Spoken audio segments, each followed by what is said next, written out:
இது திட்டம் போட்டு கட்டவிழ்த்து விடப்பட்ட ஒரு மேஜர் ஃபேக் நியூஸ். ஒரு 16-17 வருஷத்துக்கு முன்னாடி அப்படியே ஒரு ஃப்ளாஷ்பேக் போனோம் அப்படின்னா, இதே பொய்யை தான் இலங்கையில் புலிகள் விஷயத்தில் எல்லா ஊடகங்களும் பொய்யை பரப்புச்சு. அதிகாரப்பூர்வமாக எத்தனை பேர் செத்துருக்காங்கன்னு தெரியல அப்படின்னாலும் குறைஞ்சபட்சம் 5 லட்சம் பேராவது செத்துருப்பாங்க அப்படின்னு சொல்கிறாங்க. கிளைமேட் சேஞ்சை ரொம்ப மிகைப்படுத்தி உலகமே அழிய போகுது அப்படின்ற ரேஞ்சில் பில்டப் கொடுக்குறாங்க. தடுப்பூசி போட்டால் வரவே வராதுன்னாங்க, அப்புறம் தடுப்பூசி போட்டால் கொஞ்சமாக வரும்னாங்க, அப்புறம் தடுப்பூசி போட்டால் கூட வரும்னாங்க. உக்ரைனோட உளவுத்துறை ரஷ்யாவுக்கு உள்ளேயே போன மாதம் ஒரு தீவிரவாத தாக்குதல் நடத்தி கொண்டாங்க. மெயின் ஸ்ட்ரீம் மீடியாக்கள்னு சொல்லப்படுற பிரதான ஊடகங்கள் மில்லியன் கணக்கான மக்களை போய் சேருது. நம்ம ஊர் மீடியாக்கள் மேலே மக்களுக்கு அவ்வளோவா நம்பிக்கை இல்லை. நம்ம ஊரில் தான் மீடியா மோசமாக இருக்குது, ஆனால் கண்டிப்பாக வெளிநாட்டில், அதாவது மேற்கு நாடுகளில் மீடியாவோட நிலைமை ரொம்ப நல்லா இருக்குது அப்படின்னு தான் நம்ம பலரும் நம்புகிறோம். ஆனால் வெளிநாட்டு மீடியாக்களான பிபிசி, CNN, ஃபாக்ஸ், MSNBC இதெல்லாம் கூட துளி கூட கூச்சமே இல்லாமல் பல பொய்களை கட்டவிழ்த்து விட்டு இருக்குன்னு சொன்னால் உங்களால் நம்ப முடியுதா? போர்கள் முதல் காலநிலை மாற்றம்னு சொல்லப்படுற கிளைமேட் சேஞ்ச் வரைக்கும், தொற்று நோய்கள் முதல் அரசியல் ஊழல்கள் வரைக்கும் நீங்கள் உண்மை தெரிஞ்சிக்கக்கூடாதுன்னு பல விஷயங்களில் பொய் தான் உங்களுக்கு திட்டம் போட்டு சொல்லப்பட்டிருக்கு. வாங்க 2024 இந்த ஊடகங்கள் சொன்ன பெரிய பெரிய பொய்களை டாப் 10 அப்படின்னு போட்டு வரிசைப்படுத்தி பார்க்கலாம். வணக்கம், நான் உங்கள் கணேஸ்வரநாடன். நீங்கள் பார்த்து கொண்டிருப்பது மிஸ்டர் உலகம், புவிசார் அரசியலை, ஜியோ பாலிட்டிக்ஸை ஆழமாக அலசுகிற முதல் தமிழ் சேனல்.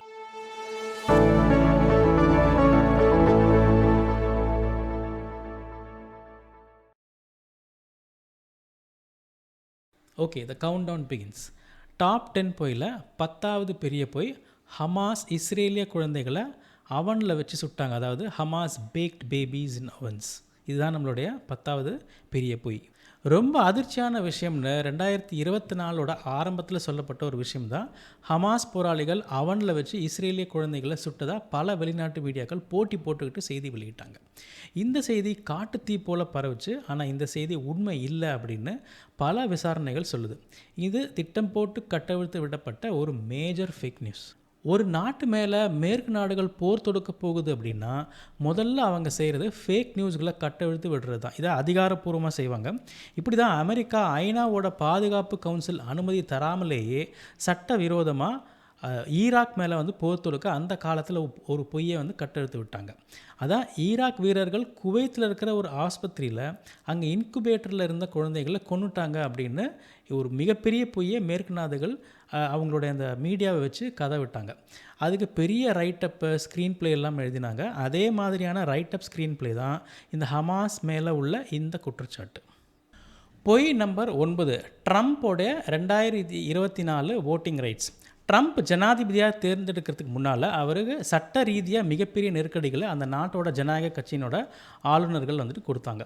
அந்த சமயத்தில் அவங்க அவுத்து விட்ட ஒரு பொய் தான் ட்ரம்ப்பால் அமெரிக்க தேர்தலில் ஓட்டு கூட போட முடியாது அப்படின்னு ஒரு பொய். இந்த பொய்யை கனஜோராக பல மீடியாக்கள் வெளியிட்டாங்க. ஆனால் உண்மை என்னென்னா, அமெரிக்க சட்டப்படி ஒருத்தர் ஜெயிலுக்குள்ளே தள்ளப்பட்டாலே ஒழிய அவர் கண்டிப்பாக ஓட்டு போடலாம். பொய் நம்பர் 8, கிளைமேட் சேஞ்ச் ரிப்போர்ட்டிங் எக்ஸாஜரேஷன்ஸ். அதாவது காலநிலை மாற்றம்னு சொல்லப்படுற கிளைமேட் சேஞ்ச் பற்றி சொல்லப்படுகின்ற பெரிய பெரிய பொய்கள். காலநிலை மாற்றம்னு சொல்லப்படுற கிளைமேட் சேஞ்ச் பற்றி பெரிய அளவில் உள்குத்துகள் நிறைய இருக்குது. அதிகமாக மழை பெய்யுதா உடனே காலநிலை மாற்றம், அதிகமாக வெயில் அடிக்குதா உடனே காலநிலை மாற்றம், அதிகமாக பனி பெய்யுதா உடனே காலநிலை மாற்றம். இந்த கிளைமேட் சேஞ்சை சுற்றி நிறைய கான்ஸ்பிரசி தியரிஸ் இருக்குது.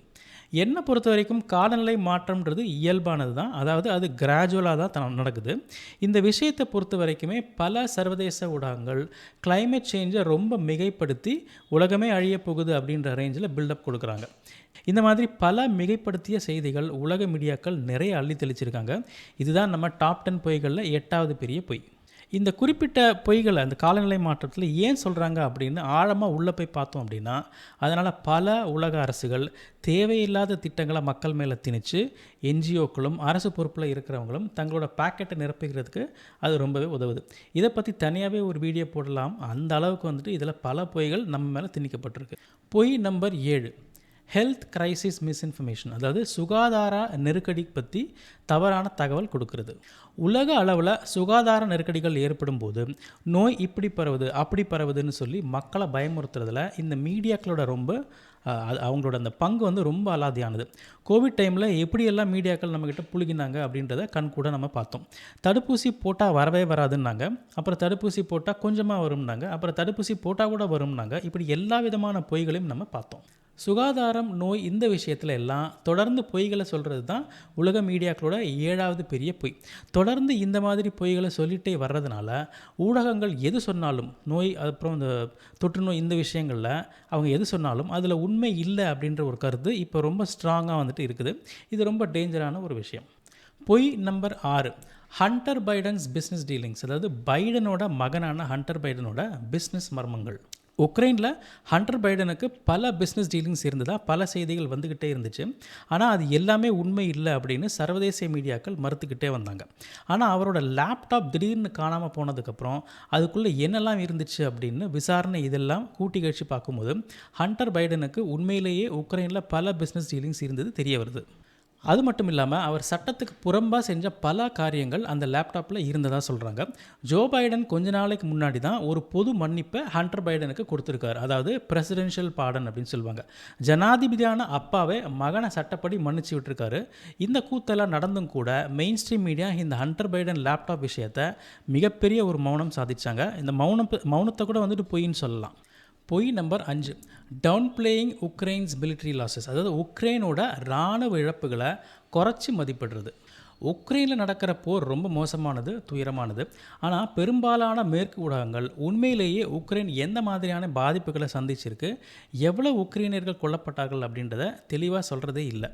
இந்த ரஷ்யா உக்ரைன் போரில் உக்ரைன் கிழிச்சிடும், உக்ரைன் ஜெயிச்சிடும் அப்படின்னு மட்டும் பொய் மேலே பொய் அவிழ்த்து விட்டுகிட்டே இருக்காங்க. மேற்கு நாடுகள் அவ்வளோ ஆயுதங்களை சப்ளை செஞ்சாலும் உக்ரைனோட நிலைமை ரொம்ப மோசம் அப்படின்னு தான் சொல்லணும். அதிகாரப்பூர்வமாக எத்தனை பேர் செத்துருக்காங்கன்னு தெரியல அப்படின்னாலும் குறைஞ்சபட்சம் 5 லட்சம் பேராவது செத்துருப்பாங்க அப்படின்னு சொல்கிறாங்க. இந்த பொய்களை ஏன் சொல்லிகிட்டே இருக்காங்க அப்படின்னு கேட்டிங்கன்னா இதில் 2 விஷயம் இருக்குது. ஒன்று, ஐரோப்பிய கண்டத்தையும் ரஷ்யாவையும் மோத விட்டு ஒரே நேரத்தில் பலவீனமாக்குறது. 2வது, அமெரிக்காவோட ஆயுத பிஸ்னஸை கனஜோராக நடத்துறது. பொய் நம்பர் 4, தி நார்த் ஸ்ட்ரீம் 2 பைப்லைன் சப்போர்ட், அதாவது நார்த் ஸ்ட்ரீம் 2 பைப்லைனை நாசா வேலை செஞ்சது. இயற்கை எரிவாயுவை ரஷ்யாவிலேருந்து ஐரோப்பாவுக்கு, அது யூரோப்புக்கு வந்து எடுத்து செல்ல நார்த் ஸ்ட்ரீம் அப்படின்ற பைப்லைன் வந்துட்டு உதவுது. இந்த நார்த் ஸ்ட்ரீம் பைப்லைனில் மொத்தம் 2 இருக்குது. அது வந்து நார்த் ஸ்ட்ரீம் 1, 2, அதாவது 2 குழாய்கள், நார்த் ஸ்ட்ரீம் 1, நார்த் ஸ்ட்ரீம் 2 அப்படின்னு சொல்லுவாங்க. இந்த குழாய்கள் 2மே வந்து கடலுக்கு அடியில் வந்துட்டு அமைச்சிருக்காங்க. இதில் நார்த் ஸ்ட்ரீம் 2 பைப்லைனை கடலுக்கு அடியில் குண்டு வெடித்து நாசம் செஞ்சுட்டாங்க. இந்த நாசம் செஞ்ச உடனே இதை செஞ்சது ரஷ்யாவோட புட்டின் தான் அப்படின்னு எல்லாம் மேற்கு நாட்டு பத்திரிகைகள் போட்டுட்டு வந்துட்டு கூப்பாடு போட்டு எழுதினாங்க. ஆனால் அமெரிக்க உளவுத்துறை அவங்களோட உதவியோட உக்ரைன் தான் இந்த நாச வேலையை செஞ்சுருக்கும் அப்படின்றத இப்போ பரவலாக வந்துட்டு பேசப்படுது. அதற்கான ஆதாரங்களும் இப்போ நிறையவே இருக்குது. பொய் நம்பர் 3, பயோலேப்ஸ் இன் உக்ரைனில் பல பயோலேப்கள் இருக்கிறது. சரி, பயோலேப்னா என்ன? நோய் உண்டாக்குற நோய் கிருமிகளை ஆராய்ச்சி செய்கிற இடங்கள் தான் இந்த பயோலேப்ஸ். இதை பல நாடுகளும், குறிப்பாக சொல்லணும்னா அமெரிக்காவும் இஸ்ரேலும் சில மேற்கு நாடுகளும் நோய் கிருமிகளை ஒரு ஆயுதமாக பயன்படுத்த இந்த ஆராய்ச்சிகளை ரகசியமாக வந்து செய்கிறது உண்டு. அப்படியாப்பட்ட பயோலேப்களை உக்ரைனில் அமெரிக்கா அமைச்சு நடத்திட்டு வந்ததா பலமான ஒரு குற்றச்சாட்டு இருந்தது. இதை ஏன் உக்ரைனில் அமைக்கணும்? அங்கே தான் வந்துட்டு போர் நடக்குது இல்லையா? போரில் நிறைய உயிரிழப்புகள் இருக்கும். அப்படியே 10 1 11 இதை நைஸாக டெஸ்ட் பண்ணலாம். ஆனால் அப்படி எந்த பயோலேப்களும் இல்லை அப்படின்றத அமெரிக்கா மறுத்துட்டே வந்துச்சு. அமெரிக்காவோட இந்த பொய்யை தான் மற்ற மேற்கு நாட்டு ஊடகங்களும் திரும்ப தேஞ்சி போன டேப் ரெக்கார்டு மாதிரி சொல்லிகிட்டே வந்தாங்க. ஆனால் இந்த லேப்கள் வந்து அமைக்கப்பட்ட இடங்களை ரஷ்யா பிடிச்ச பிறகு இந்த உண்மைகளை எல்லாம் ரஷ்யா அம்பலப்படுத்திச்சு. முறையாக ரிப்போர்ட் தயாரித்து இதை ஐநாவில் சமர்ப்பித்தாங்க. ஜென்ரல் இகோர் கிரிலோவ் அப்படின்ற ரஷ்ய நாட்டு இராணுவ ஜென்ரல் இந்த விஷயத்தை ஃபுல்லாக வெளியில் கொண்டு வந்து ஒரு மிகப்பெரிய ரிப்போர்ட்டை ஐநாவில் சமர்ப்பிச்சிட்டாரு. இந்த ஜென்ரலை அமெரிக்கா சார்பாக உக்ரைனோட உளவுத்துறை ரஷ்யாவுக்கு உள்ளேயே போன மாதம் ஒரு தீவிரவாத தாக்குதல் நடத்தி கொண்டாங்க.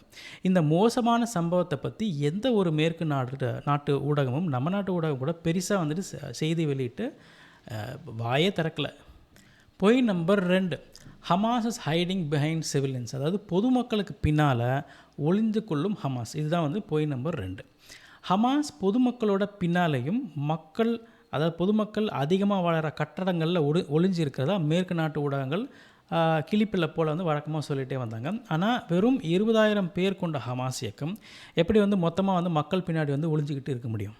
ஒரு 16-17 வருஷத்துக்கு முன்னாடி அப்படியே ஒரு ஃப்ளாஷ்பேக் போனோம் அப்படின்னா, இதே பொய்யை தான் இலங்கையில் புலிகள் விஷயத்தில் எல்லா ஊடகங்களும் பொய்யை பரப்புச்சு. இந்த பொய்யை எதுக்கு நாடுகள் பயன்படுத்துது அப்படின்னு பார்த்தோம்னா, அப்போ தான் இயக்கத்தை அழிக்கிறோம்னு சொல்லி பொதுமக்களை டார்கெட் பண்ணி கணிசமான அளவில் கொல்ல முடியும். இது ஒரு திட்டமிட்ட ஜெனசைடோட ஒரு பகுதி, ஒரு பகுதியாக நம்ம கருதலாம். இதை பல நாடுகளும் ஜெனசைடு செஞ்ச நாடுகள் எல்லாமே செஞ்சுருக்கு. அதில் ஒன்று தான் இதுவும். பொய் நம்பர் 1, உக்ரைன்ஸ் வார் ப்ராக்ரஸ், அதாவது உக்ரைனோட போர் முன்னேற்றம். இருக்கிறதுலேயே மேற்கு ஊடகங்கள் எல்லாம் சொன்ன மிகப்பெரிய பொய்யை பார்ப்போம். உக்ரைன் ரஷ்யாவை தோற்கடிக்குது. இதுதான் 2024 வருஷத்தோட மிகப்பெரிய பொய். உண்மை என்னன்னு பார்த்தீங்கன்னா, உக்ரைனோட 20% நிலப்பரப்பு இப்போ ரஷ்யா கையில் இருக்குது. டான்பாஸ் அப்படின்னு சொல்லுவாங்க அந்த ரீஜனை. இப்படி உண்மை எல்லாத்தையுமே புறந்தள்ளிட்டு ஊடகங்கள் எப்படி உலகத்தோட சக்தி வாய்ந்த தீய சக்திகளோட கருத்துக்களை மக்கள் மேலே திணிக்கிறாங்க அப்படின்றத தெளிவாக பார்க்குறோம். செய்திகள் எப்போவுமே பார்த்திங்கன்னா ஒரு அஜெண்டா ட்ரிவனாக இருக்கும். அஜெண்டா ட்ரிவன் அப்படின்னா ஒரு விஷயத்தை செய்கிறதுக்கு அந்த விஷயம் ஊழலாக இருக்கலாம், அதாவது மணி லாண்ட்ரிங் அப்படி இருக்கலாம், பொதுமக்களை கொல்றதாக இருக்கலாம், பயோலேப் மாதிரியான தீய விஷயங்களை மாற்றுவதாக இருக்கலாம், எப்படி வேணாலும் இருக்கலாம். மக்களாகிய நாம தான் ஊடகங்கள் சொல்கிற எல்லாத்தையுமே நம்பாமல் உண்மை எது பொய் எது அப்படின்றத பிரித்து பார்த்து அந்த செய்திகளுக்கு முக்கியத்துவம் தரணுமா வேண்டாமா அப்படின்னு முடிவு செய்யணும். சரி, நான் சொன்ன இந்த டாப் 10 பொய்களை பற்றி நீங்கள் என்ன நினைக்கிறீங்க? இந்த விஷயங்கள் எல்லாம் தெரியாமலேயே இதையெல்லாம் ஊடகங்கள் வெளியிட்டாங்களா, அல்லது வேணும்னே மேலே வேறு யாரோ உத்தரவு போட்டு அவங்க அந்த பொய்களை பரப்புகிறாங்களா? உங்கள் கருத்துக்களை கமெண்ட்டில் சொல்லுங்கள். மறக்காமல் உங்களுடைய நீங்கள் நினைக்கிற வேறு ஏதாவது ஊடகங்கள், சர்வதேச ஊடகங்கள் சொன்ன பொய்களை பற்றியும் இந்த கமெண்ட்டில் மறக்காமல் பதிவு பண்ணுங்கள். உலகத்தில் நடக்கிற விஷயங்களை எல்லாம் செய்திகளாக தராமல் அது ஏன் நடக்குதுன்னு புரிய வைக்கிறது தான் மிஸ்டர் உலகம் சேனல். ஜியோ பொலிட்டிக்ஸ்னு சொல்லப்படுற புவிசார் அரசியலை பற்றி ஆழமாக தெரிஞ்சுக்க நம்ம சேனலை சப்ஸ்கிரைப் பண்ணுங்கள். இந்த வீடியோ உங்களுக்கு பிடிச்சிருந்தால் லைக் பண்ணுங்கள். உங்களோட கருத்துக்களை மறக்காமல் கமெண்ட்டில் பதிவு பண்ணுங்கள். நன்றி, வணக்கம்.